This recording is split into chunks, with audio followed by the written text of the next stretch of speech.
shivering because they don't own a jacket? Or how about standing in line at the supermarket behind someone who doesn't have enough money to buy what they have in their cart? All around the world, there are people who have fallen on rough times and can't make ends meet. While I knew I didn't have a whole lot to spare myself, I knew that there had to be some little things I could do to help make these people's days a little brighter. And you can too. It all started when I was watching TV one day with my sister. We were watching a special about the holidays and how so many people without homes were going to food banks and soup kitchens for a warm meal. The people reporting the story explained that while there were always many people volunteering their time to shelters during the holidays, many people no longer helped out during the rest of the year, even though the need for their help was just as great. That's when it hit me. What could I do to help others in need while my bank account wasn't exactly equipped to do so? I started researching online to learn what I could do to help. I saw that many shelters and donation centers were taking in used clothing. What a great excuse to go through my things and get rid of items I didn't wear anymore. I dived into my closet and found blouses, jeans, and dresses that I hadn't worn in years and that were in great condition. I Googled different donation bins around the city and found a map of them. Turns out there was one just a mile away from me. There are also organizations out there that take office attire and donate it to people who are getting back on their feet and looking for new jobs but can't afford new clothes. You can find all these great programs online. While donating clothing is a great thing to do, I knew that being hungry was probably one of the hardest things to go through. I always have 3 meals every day, and I can't imagine what it must be like to not have that luxury. I really do take it for granted. I was eating at a restaurant around closing time one night when my husband noticed the kitchen was taking out tons of food to the trash. And not just a bag of food. There were 5 massive trash bags being filled to the brim with bread, meats, cheeses, and more. I wondered why they just threw it all away like that when there were so many people on the streets who could use it. I jumped online and found a couple of apps that connect you with restaurants that offer day-old food at a discounted price. You can pick it up after the restaurant closes for the day. I chose one nearby and brought a few empty bags with me. Sure enough, I paid less than half what it all cost during opening hours and filled up all my bags with food that was only a day old and perfectly fine to eat. A friend and I drove around downtown and handed out food to people sitting out on the street. They were so thankful. Just think, all that food was going to end up in the garbage. If you're unable to take the time to pick up food from a restaurant at night, there's a much simpler way you can help someone have a meal. The next time you go to a restaurant and see someone sitting outside of it asking for money, tell them that you have some money to spare and would love to buy them a hot meal. If you feel comfortable, have them come into the restaurant with you and order something. It's such a simple way to help someone out.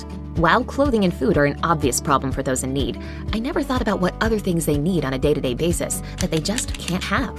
Take homeless women, for example. They have no way to buy the basic healthcare products they need every month.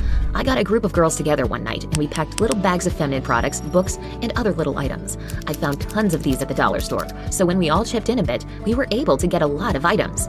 If you feel comfortable doing so, you can hand these care packages out to women on the street who are in need, or you can look up shelters that are taking those types of donations. According to the Committee on Healthcare for Underserved Women, there's a higher rate of unplanned pregnancies in homeless women, but they don't have access to proper prenatal care.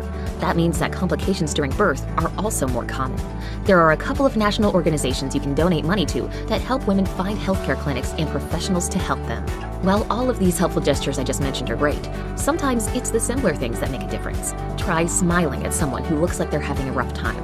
For someone who is begging for money on the street, seeing someone stop and acknowledge them can mean everything. They often feel invisible, watching people walk past them again and again. Take a moment to give this person a smile, even if you have no money to give. Want to take things a step further? Try sitting down and talking to them. Ask them how they are doing. Just taking the time to listen to their story and be there for them, even if it's just for a few minutes, can really make a difference. Sometimes all a person needs is someone to talk to who will listen to them. And who knows, you may even learn something.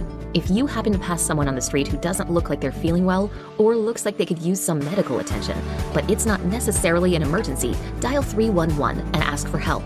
311 is a hotline in America that exists to help keep the emergency hotline 911 clear for dire situations. Simply dial 311 and ask for someone to come out and check on the person. It's super easy and you don't even have to talk to the person in need if you're not comfortable doing so. Just hang around to make sure someone comes and helps them if you're able to. Another easy way to give to people in need is to redirect your own gifts. To be totally honest, I wasn't sure about this idea at first. It would mean giving up all my birthday gifts to help those in need.